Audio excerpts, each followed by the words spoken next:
Welcome into the latest edition of ESPNFC. I'm Dan Thomas, joined in the studio today by former US international Janis Michalek, and we'll kick things off with international football and a surprise in the Nations League as Denmark beat France by 2-0. Oh, what a great day to have the French contingent with us. Frank Leboeuf and Jules joins the show. Jules, what went wrong for your boys? Well, a lot of things, especially in the first half, Dan, especially between the 15th minute, because actually the start of the game was pretty good. Mbappe had a chance, Griezmann had the chance as well, who was captain for the first time in his international career. And then after the first quarter of an hour, then they stopped playing, and they could not get out of their own half. The pressure and the press from Denmark, to be fair, worked well. But it was really, really poor from France. Lazy, like the defending from Upamecano on the first goal. Lazy on set pieces where they kept being under pressure. They could not really read it was pretty simple that they were blocking Tchouaméni for Delaney, and every time he had a free header, like we saw on the second goal again. But even before that, they could have scored Denmark on set pieces. And then there was just nothing between the 15th minute and the 45th minute for France. It was ridiculous. I don't think that Deschamps' choices, especially defensively, helped. I think starting with Saliba, Upamecano and Badiashile, who, between all of them, I think this is 11 caps. And 21, 23 and 21 years of age was not the right call against a team like that at home, with a lot of momentum, with a lot of really good players. This Denmark team is really, really good. And I think that first half showed the limits of Deschamps tonight and of the national team as well. Lazy? Is that a good word to sum it up, Frank?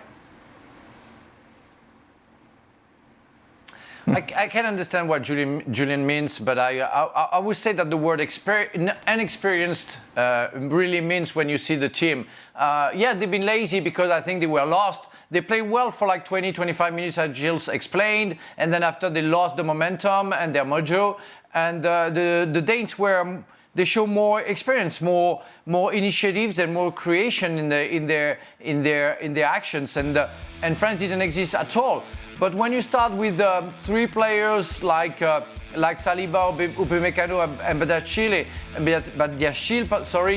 you of course you face inexperience, and you're gonna have issues, and it's what really happened to the French national team. I'm not trying to find any excuses, especially because next Tuesday I will be in Copenhagen, in Denmark for 3 days. So I'm going to be teased by all Danes, but we'll have to face the reality of it. The French national team that we see now is not the champion of the world team, and is not going to be hopefully the team we're going to see during the World Cup, because you have again, I repeat that, 15 injured players from the team who normally is going to go to the World Cup. What are you doing in Copenhagen? Marbles? No. There is a FIFA event, and I'm going to have to spend 3 days in Denmark, in Copenhagen. I'm going to see the Little Mermaids, and I will kiss her from you. Oh, well, thank you very much for that. Back to the injuries, Jules. How much is that an excuse for this performance? I don't think excuse is the right word, but it's a fact, really, that tonight, like Frank said, is probably France's C team, maybe D team. For most of it, really. Of course, there's Mbappe and Griezmann, for example, who will start at the World Cup, and Tchouaméni probably. But for the rest, none of the others who started tonight are certain to start the first game against Australia in Doha. So, of course, it's a fact. I think Deschamps had to do with what he had, which, of course, you don't have Benzema or Pogba or Kanté or Kimpembe or Lloris, and the list goes on and on and on. But yet, this is still the French national team with a lot of depth, with a lot of talent, that could have dealt with that moment of pressure of that 20, 25, 30 minutes in that first half better. Even if they're young, even if for a lot of them this is all new, this is a first, second, third cap, fourth cap.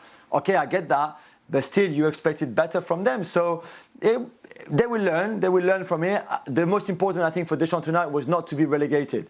That's all he cared about. There was nothing really else to play for. So he'll be happy by the fact that Australia lost to Croatia, that we're still in the top division in the Nations League, and that you can already forget about tonight almost. And I think about the World Cup and have your fingers crossed that all the injured players come back in really good fitness and good shape for the World Cup. What's happened to Upamecano, Frank? Obviously fantastic at Leipzig, hasn't exactly established himself as a first-choice defender at Bayern. We saw that mistake today. I understand he's young, but there was so much excitement around him, wasn't there, when he was at Leipzig and they went on that Champions League run. He doesn't seem to have kind of kicked on from there. Well, there are teams and clubs who are like kind of family, and that's what happens in Leipzig, where you feel you're at home and you feel secure and comfortable in a way, and you can express yourself. When then you reach Bayern Munich, and if you're lucky, the French national team, but there is not family. There it's competition, it's results. It's the best of the best, and you have to be ready for that and up for that every weekend and even in the middle of the week. So it's what happens to him. I think he has to settle down. He has to get a bit more of experience, and he's going to go there because he's going to get there because he's talented. But he needs sometimes to settle again, and it can happen to many players. You know, we saw Saliba struggling for 2 years when he was in Arsenal. Last year with Marseille, he finally found himself. And it's going to happen the same, hopefully, to Upamecano. And it can happen to any players that they need like a year, hopefully not two, to understand how it works and settle better down. Is that fair, Janusz? Yeah, I think so, and who knows? Maybe the absence of Luka Hernandez is important, both for club and country, right? I mean, we don't know what Didier Deschamps will do, but I think it does happen. I look at Upamecano. I remember Ibrahima Konate, two youngsters who struggled at Leipzig, by the way, with injuries and with playing sometimes. And Konate took him a while to kind of get used to Liverpool, right? Then he did, and injuries again. So these are very, very young players still. So it takes time sometimes. Of course, as we mentioned, no Paul Pogba Dan, for this. I'm sorry to cut you off, Dan, but Dan, you have the example of Nkunku being in Paris Saint-Germain and struggling when he was playing there, not finding his rhythm, and going to Leipzig and finally find that family club and expressing himself the best way. The question mark for Nkunku is how he's going to behave when he's going to reach the best of the best in terms of clubs and maybe have a room with the national team as well. Thank you, Frank. Back to what I was saying. Paul Pogba, of course, not included in the team, Jules, because of the injury and the operation. However, revelations this weekend that he has used a witch doctor in the past. This, of course, in reference to the Kylian Mbappe curse, but he didn't do it against Kylian Mbappe. Is that right? Well, he did in a way when United played PSG in the Champions League, that famous second leg, really. And I think the idea from Paul was, and we said it, the witch doctor, all that witchcrafting, the voodoo would be to protect him from injuries, which we said before, he wasted his money clearly, but he believed in it, okay, fair enough. And then I think there were times where also to win matches, he would get the help of witchcraft, which, by the way, has happened to I was going to say quite often, not quite often, but at times in France, the Montpellier of Loulou Nicolin, the one that won the league in 2012, for example, Nicolin used to go and see this witch doctor at PSG when Michel Denisot was the president at the time in the 90s.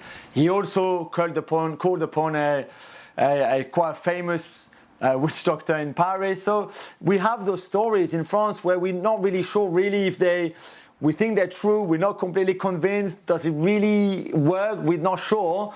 But clearly for Paul Pogba, it seems quite clear now whether it's coming from his brother, and we know what was happening between the two Pogba brothers, but it's pretty clear that Paul Pogba used a witch doctor, and it might have been advised to do so by Serge Aurier, the former Spurs and the current Ivory Coast and Nottingham Forest defender, and also Alou Diarra, the former French international. Jules, there's a source in the French Federation saying there's no smoke without fire. How much of a problem is this for France? Well, I think if Paul Pogba can convince Kylian Mbappe, which they've spoken about it already over the phone at the beginning of this incredible story of this Pogba family incident, or call it whatever you want, affair, whatever. If Mbappe doesn't think that Pogba put a curse on himself, directly, like for him not to perform, let's put it that way, then I think he's fine. If there's no beef really between Pogba and Mbappe, I think we're fine. What Deschamps is worried about right now is, okay, Paul's fitness, and I'm being told that he's hoping to come back at the end of October to have enough time to be fully ready for the start of the World Cup. Okay, let's hope that. But for Deschamps, the biggest worry is not so much the fitness, because that can come back and Pogba could be really ready to go for that Australia game that we mentioned before. It's psychologically. What kind of Paul Pogba do you get psychologically after having been through all of this, all these things, the police protection, the brother who manages, by the way, to post videos while he's in jail on social media to say, hey, this is what's happening, this is all the accusations I've got against my own brother. So this is the worry here, is psychologically, how is Paul Pogba really coping with everything that's happening? Where do you rate France going into this World Cup? Still very, very highly. I mean, I look at the list and we've seen it. I don't want to repeat it. There's so many great players that are missing. I don't really care all that much what's happening in these matches, although I think it's significant that they've lost to Denmark home and away. And of course, France have Denmark in the groups. First game's Australia. I believe Denmark comes after that. I think psychologically that may be important. But in terms of Paul Pogba, look, I have not been a big fan of his on a club level football, Manchester United. I thought his mentality, for whatever reasons, and I don't know them, was very, very weak. He didn't show the character to fight through. He was always injured, so that's one thing. But look, every time I've seen for France, it's a different player and it's a different French team. I think if he has peace of mind, if he's healthy, France certainly are a much bigger favorite to again win the World Cup than they are without him. Not to say that they don't have the talent. So hopefully he's back. The one thing I would say, and boys know better than I do, that at the very least with everything that's happening on and off the pitch, even Mbappe image rights or Paul Pogba or anybody else, I think they have the right manager. Didier Deschamps has been there. He's done that. This is not Raymond Domenech or all the crazy stories in the dressing room we've heard in the past. So at least steady hand, at least in my opinion. Jules hates Deschamps, but we haven't got time to discuss that now. I'm just going to talk about... We've got to talk about Dembélé, Jules. What's the latest on his injury? Well, it's not really clear. I think he will have more tests once he goes back to once back at Barcelona. But I think it was more precautionary than anything else. He felt the pain. Didn't train. Do you remember he didn't really train either before the Austria game. Then came on against Austria, and I think they just don't want to take any risks. Now we see so many injuries everywhere, not just for France, but I mean we've had a lot, but literally every country. And I think they were very, very cautious, very careful. For him, I mean, we saw Maignan, we saw Koundé getting injured in the Austria game as well. So I think Deschamps was like, okay, let's not take any risk, even if that means having a weaker side against Denmark tonight. No Varane, who stayed on the bench, by the way, because again they wanted to preserve him. I think hopefully for Barcelona, it's more what was the case for Dembélé more than something that could keep him out for 4, 5 weeks, 3 weeks, a bit like we see with Koundé, Araujo, or even De Jong to a lesser extent. It's a big concern, isn't it, for Barcelona? Dembélé, obviously questionable, but we know Koundé's out. We know Araujo is going to be out as well for the Clásico, which of course is the game between now and the World Cup if you're in a Barcelona shirt. How much does this affect them going into that? Worry not. They have Robert Lewandowski. That's all. He can't play defence as well, Janis. He's got to defend. Barcelona's not there to play defence. But of course, I mean, these are big losses, and especially defensively, because if you look at Barcelona, they with Jules Koundé, still trying to figure out what the best position may be. I think it's a centre back, but could play at right back. As you've mentioned, Araujo is out. They're just in the process of building that formation in the back. PK's 45. So that is true. But going forward, I think with Rafinha, Lewandowski, Pedri, Gavi, they have enough options. But certainly a worry. Just a reminder then, El Clásico is live on October the 16th on Sunday. Be sure to join us on ESPN+, the biggest game of La Liga season, and what a clash it should be at the Bernabeu. As Jules mentioned, Croatia with the victory against Austria, which means that France aren't relegated. Let's take you through how they got it done. Luka Modric in the 6th minute, making it 1-0. Yeah, he continues to play well, it seems. Not just for Real Madrid, but he's not so bad. Croatia, I look at some of the players, they've been there forever. Look at that first touch, look at the preparation, the composure, no panic whatsoever. I think that does come with age. That's a pretty good header. Yeah, Baumgartner there with a header to make it 1-1. That is for sure. So that's 1-1. As you look at this, that in-swinger, sometimes that's all you need to do. Not sure how much you knew about that, top of the head. It doesn't matter. The slightest touch usually does it. And then Marco Livaja, another header here. As you look at absolutely free from 2 yards out, you cannot possibly miss that. At least you shouldn't. Livaja then with a close range header to make it 2-1. The victory was sealed with 18 minutes to go. Dejan Lovren. It's all about headers. Remember him. I do know that he's still playing, but my goodness, Croatia just keeps on ticking, just as we think that they're done. Yeah. And the cycle's over. Croatia then win their group. Australia, as a result of that defeat, are relegated. Well, just a reminder, Extra Time, as always, available over on our YouTube channel. We'll have Jules and Frank and Janusz answering your questions, so be sure to check it out.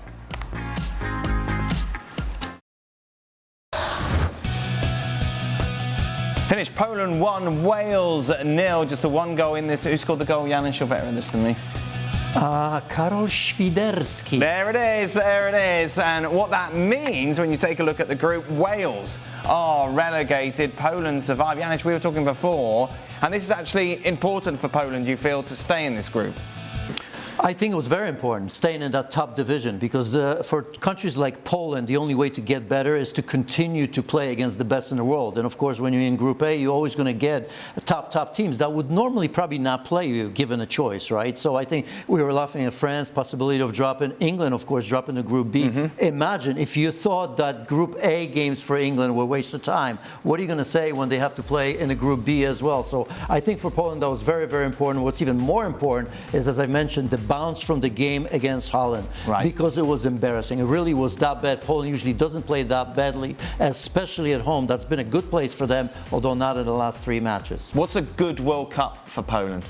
Well, of course, coming out of the group, and after that, it's a lottery. It's almost like European Championship 2016, if you remember that great run that was ended in penalties in quarterfinal against Portugal. But up until that point, it was one of those where you almost believed that Poland could have won the whole thing. Right. You'd fancy them, obviously, to get a result against Saudi Arabia. Mexico aren't on fire at the moment. You've got to fancy a chance to finish in second. Well, it's all about the first game. Right. I think Mexico and Poland are fairly even. They're both looking at it the same way, and we'll see. But if Poland wins that, then I think, let's put it this way, they can't wait until the third game when they face Argentina. So that's not going to be good. Is everyone in Poland now a Barcelona fan? It's amazing. The shift from watching Bundesliga to watch La Liga is absolutely incredible. I imagine. It really is. But credit to him, because I think everybody in Barcelona is watching Lewandowski. So forget the Polish people. They would have watched him regardless.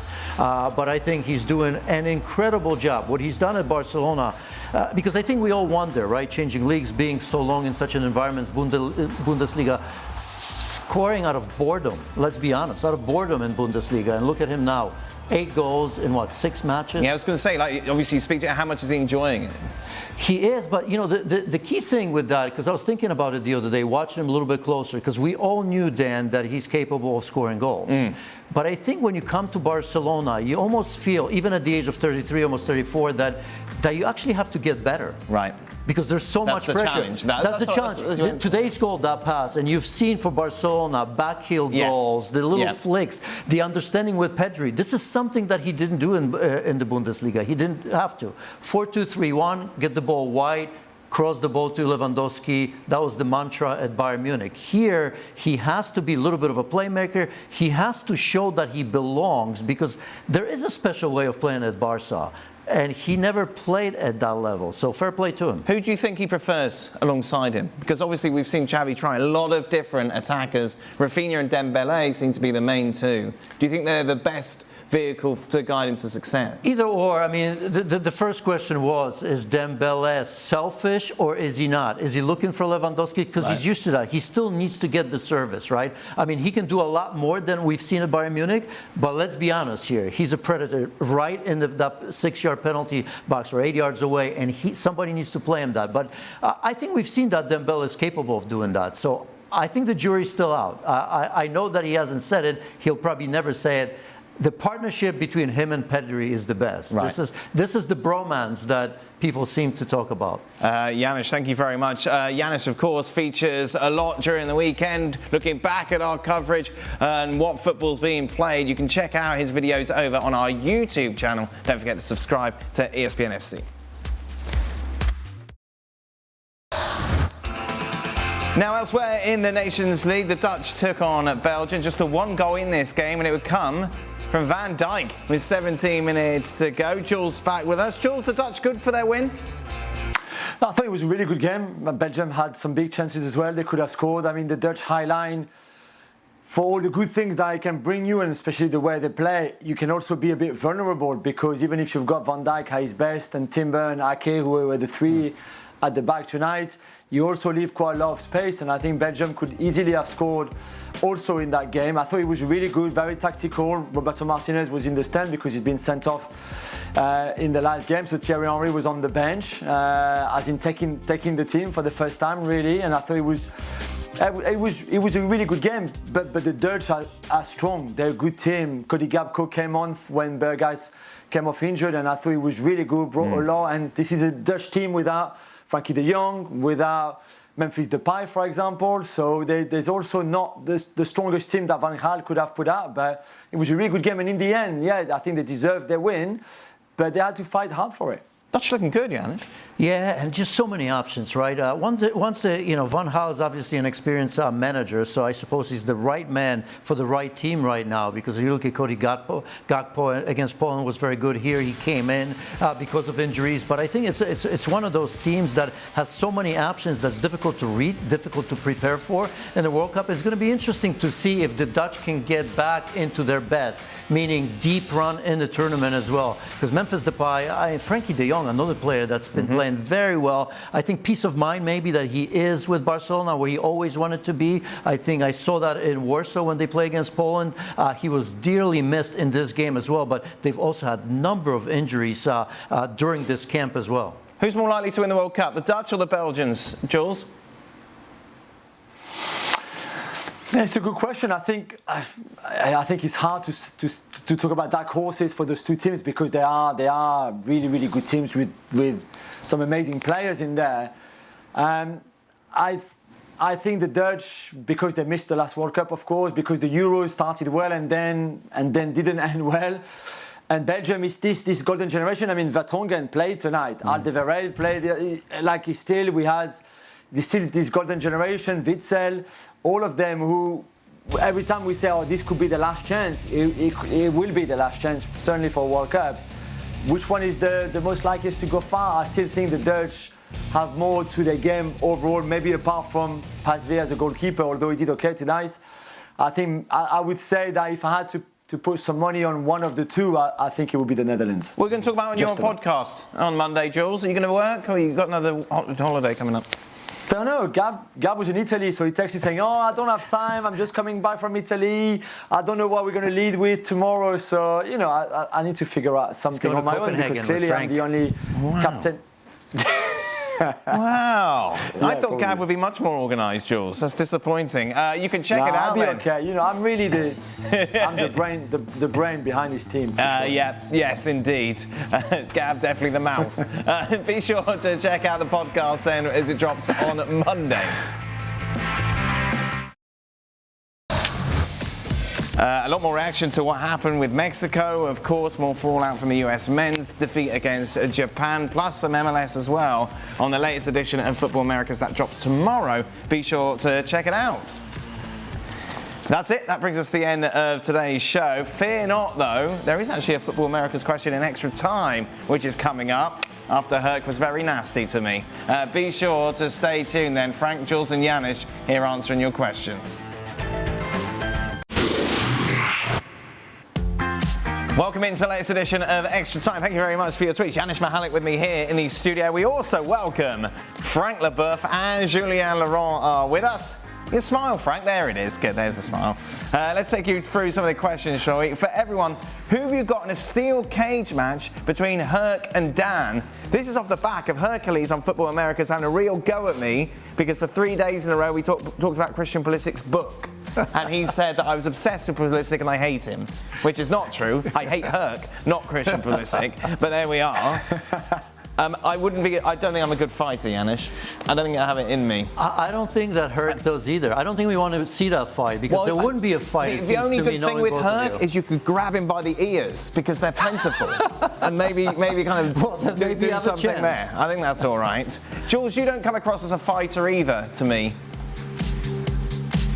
No, although I lose my temper quickly, so sometimes you get into situations where you didn't expect it. But yeah, I will try to defend myself. But between you and Herc, I have to go for Herc. I'm sorry, I don't know. I think there's some Mexican in him that will beat the hell out of the English in you for sure. Well, that's not very nice.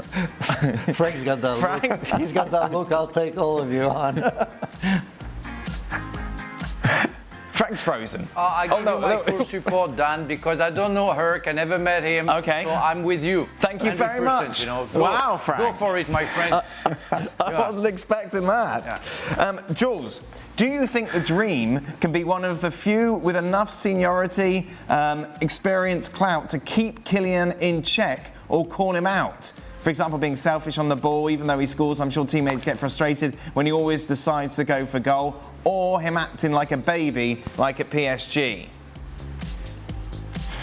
Well, yeah, that's a good question. I think the dream can be and has already been. This is Karim Benzema, by the way. If people don't know, yeah, Karim the Dream. Yes, Jules has anointed the Dream. I think it's interesting. I don't know right now if Kylian needs.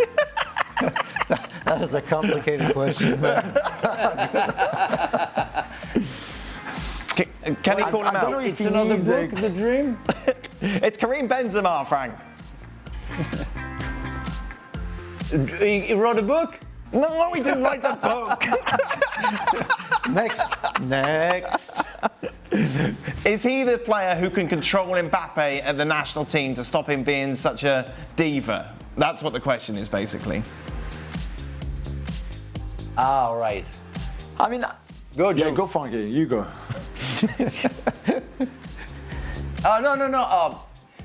No, I think it's impossible. I think he became one of the leader of the team, and nothing is capable of stopping him if he doesn't want to.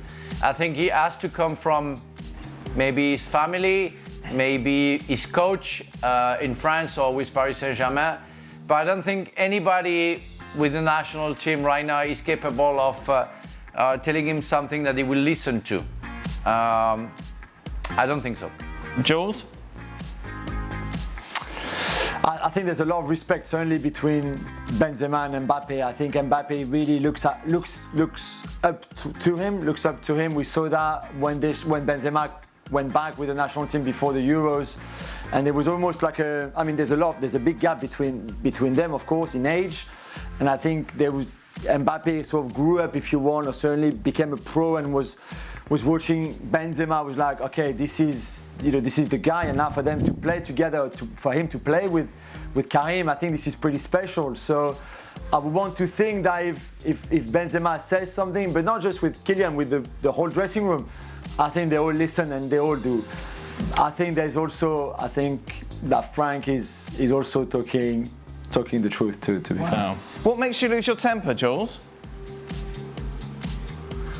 I've got very short temper, that's the thing, so I don't like repeating twice the same thing. I think people need to get it very quickly otherwise, and then driving, but like every Parisian drivers, it's that kind of stuff on the football page, or the usual stuff. Wow, Jules, you come across as quite a calm, collected character, but really, you're a bit most of the time, but then, yeah. I thought he was going to say a question like that would make me lose my temper, but, Wow. Okay, Frank, as a defender, do you like to defend with a high line or deep?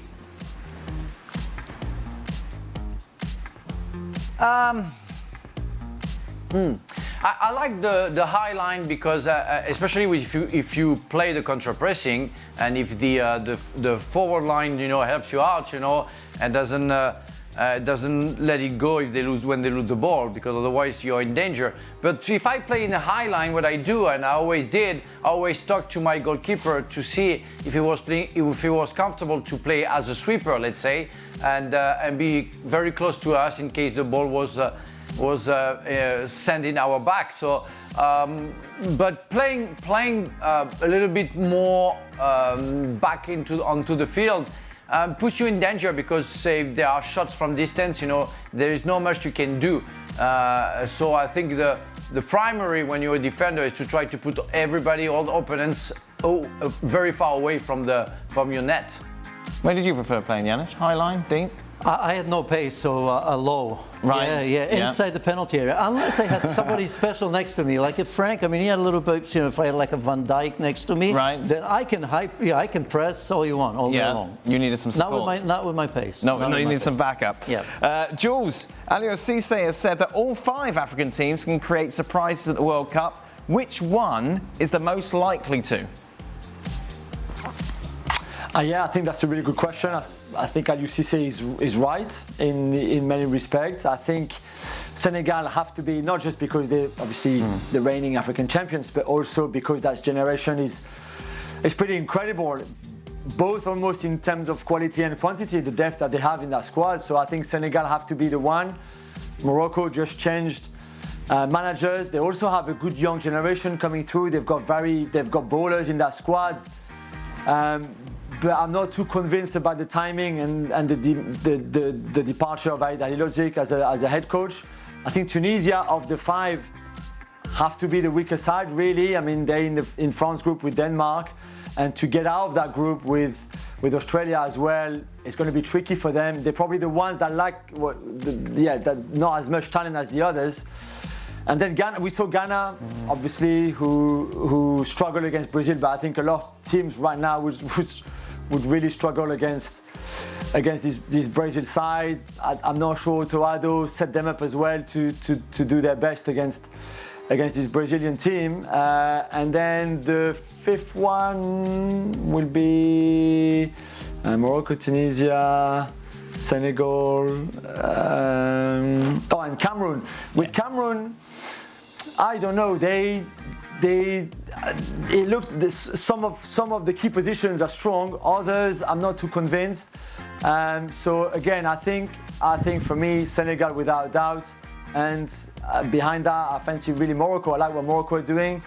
Ghana, but I would put Cameroon just before Tunisia in the 2 maybe lesser talented squad than the other 3.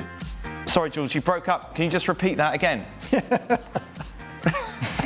You asked me a question. I feel like you're the viewer, and the guy who asked the question. Hey, Jules, he's testing your temper. He wants to see that temper come out. Did you like all the help we gave him when he was struggling to get Cameroon? Everyone's like, right, you can do that on your own. Yeah, you had no clue. No one was listening. Right, for Janusz, do you think Slanina is in Chelsea's future, or is he going to be a similar situation as Matt Miazga? Could be. I wish him all the best. I think it's a long future at the moment. I think it's going to take a little bit, some time. Obviously, he's going to go. He's going to be loaned out. I'm not sure if he's going to come back to MLS and Chicago Fire or elsewhere. But I think at that club, you have to be a ready goalkeeper. You have to be ready to fight for all the biggest trophies in Europe. And certainly, he is not ready for that. For Frank and Jules, should we disregard the Mbappe-Neymar feud and occasional melee of the team and get on the PSG train as the favourites to win Europe? Oh, let's start with Jules, who's the captain driver of this train. But of course, we're going to win the Champions League. But you all know that. I hope you're all listening and going for PSG. I mean, this Frank and Janusz can answer, I think, better than me. I don't think you have to be best friends to win. I think there's a lot of teams, and there've been a lot of successful teams. Where not everybody were like brothers, and all going on holidays together. For example, which is an expression that we have in France when you don't really like each other. You say, "Oh, they're not going to go on holidays together." I think it would help, and I think at times they're okay with each other. At times they're not. I'm hoping that it's not enough to disturb the momentum and the dynamic of this team and the rhythm of it, especially from March onwards when the key games are going to happen. But yeah, of course it's not ideal. I would rather everybody to be in a Care Bear world and everybody to get on with each other. Oh, Care Bears. Frank, you said that you played with someone who you didn't speak to for 10 years. What was the trigger? What didn't you like about them? The English? I played with him in a club. Then I moved, and he joined me in the other club, and I couldn't get along with his spirit, his mentality, the way he was behaving with the coach and the teammates. He was speaking on the back. He was talking to the coach on the back of the players. So I can't stand those people, and we didn't talk. We didn't talk to each other because I had nothing to tell him and didn't like him. So I was polite, saying, let's say hi, but that's it. And I always said, if I have to give you the ball, I'm going to give you the ball, but don't come to me, don't try to be friend with me, because I don't care about you. But we have to be professional, and that I'm going to do my job. But you know, it happened with, and I already said that with Chris Sutton when he signed for Chelsea. It spit on my face the year before he signed for Chelsea, and then he was playing for Blackburn, and then signed for the club. And I say to Denis Wise, no way I'm going to talk to that guy. I'm going to give him the ball if I have to give him the ball, but I don't want to talk to that guy. It's what I did. Well, you know, he wasn't that good, so he left after a year. So everything was okay. And I never wished him something bad, but didn't want to do anything good with him. And for Neymar and Mbappe, they can play like that for 10 years, no problem. And when they score, they can even hug themselves, you know. And we don't care, in fact. And we were on the show down together yesterday, where I said, why do they have to express themselves in the media about that situation? Just be political. Just say, yeah, we're fine. Everything is good in a perfect world, and you don't have to know more. I thought Kylian Mbappe was a nice guy. Smiling, controversy, Neymar, Pogba, curses, image rights. Boys, what's going on? Is Kylian Mbappe a nice guy or no? Frank got a selfie with him last year. He loves him. He's a nice guy. He's his guy. I love him. Frank and Jules, if you were France's coach, would you take Pogba to the World Cup knowing that he has no game fitness? If I may answer, Jules, I would say no, because physically, how he's going to respond, he's too close to the World Cup because of his surgery and because of his frame of mind. We don't know where we go. We don't know where he stands and how he feels. Of course, I will have a discussion with him and I will decide. But the tendency that I will have is to put him away from the national team, to protect him in a way. Because if you put him with the national team and he's not good, he's going to be hammered by the press. Jules, Messi is heavily linked to Barcelona again. Do you see him staying at Paris, or will he go back to Barca, or possibly another destination? Yeah, I think that would be not for now, but certainly the second half of the season. This is going to be a question that is going to come back on the table a lot. I think PSG will try to get him to extend his contract. We know that, so this is his second season. In the contract, there's a third season as an option that will have to be triggered by both parties, so both PSG and Leo Messi. PSG, I think, will want to extend that maybe of an extra year, so having 2 more years of Messi coming up. For him, I think he will wait for the World Cup. He's already said to PSG, I don't want to talk about future or anything right now until the World Cup has happened and after that. So from January onwards, I think he will start sitting down with his family, with his father, with his brother who represent him, and then make a decision. Would he come back as a player to Barcelona? I doubt it, personally. As an ambassador, that would mean the end of his career. I'm not sure he's ready to call it an end, you know, at the end of this year, for example. So I think if he really enjoys this season in Paris, if they are successful, if they win things, I think there might be a temptation for him to stay, and certainly the club are going to push that side of look how happy you are now. Look, you've won the World Cup. Look, you've done this, you've done that, whatever. But I think MLS inevitably, and especially Inter Miami, where we've explained before the attachment that he has, the ties that he had with the city, the fact that someone like Busquets, for example, or Luis Suarez could very clearly also be in his luggage going to Inter Miami. So I think MLS and Inter Miami have a huge card to play too in his future. Final question, Janis. What unexpected team do you think could party crash the World Cup quarterfinals or semi-finals? Quarterfinals, I hate those questions. Unexpectedly, Janis, you can't complain about the questions. You're not on enough to complain about the questions. I'm not going to be a hipster here. I don't foresee anybody. Well, you dressed a little hipster. No shirt, yeah, just a little bit different. No shirt. I figure, I haven't been here for a while, so I didn't know what the rules. I thought you'd loosen up a little bit, but apparently not. Just the boys there. Denmark, I could see again. Denmark, we've seen what they've done in the European Championship. We've seen today. I mean, this is a team that obviously has a spirit and character. I mean, I don't know of crushing it, but Portugal looks good. But quarterfinals are tough. Yeah. I mean, some big teams will not make it there. But I look at Portugal and obviously see a team that's 2-3 deep in talent in every position. Maybe even rival France. I don't know what the boys feel, but we haven't got time. We don't hear from them. We've heard enough from them. That's it. That brings us to the end of Extra Time. Thank you very much. ESPNFC back on your screens tomorrow. We'll be reflecting on England's 7-0 victory over Germany. What a performance that was.